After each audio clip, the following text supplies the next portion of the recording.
J. Caridad from 12 months old.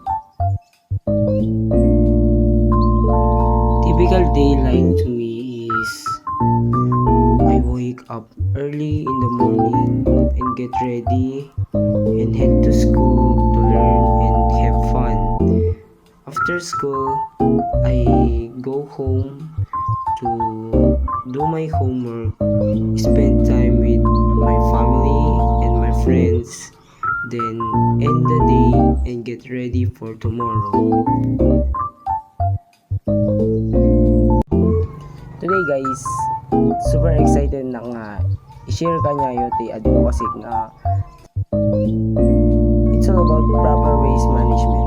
Basically, turning trash into treasure instead of just throwing trash everywhere. We should recycle, reuse, and create something useful and fun of it.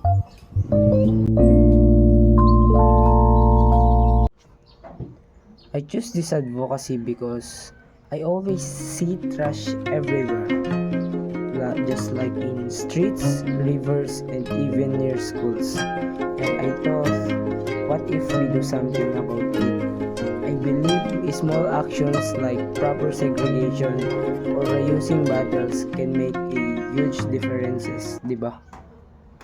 Alam mo.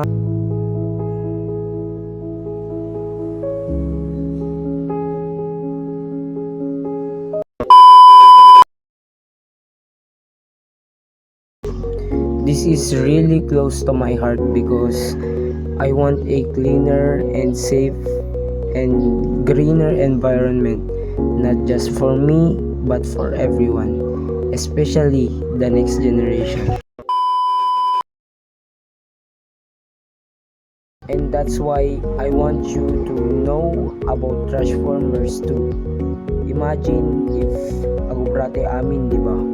We can keep our surroundings clean, prevent pollution, and even creative while helping the planet. Pag kailangan ng gamot, huwag mahihiyang magtanong. So, if you care about the environment like I do, join me and be trash formers. Alam mo, abangan nyo ang next vlog ko kasi mag-share ako ng cool DIY recycling projects na pwede nyong gawin sa bahay. For sure mag-enjoy kayo. Muli, ako nga po pala si Mac Jaden Dino J. Caridad from 12 months old. At naniniwala sa kasabihang, don't be afraid to fail, be afraid not to try. See you guys. Peace out.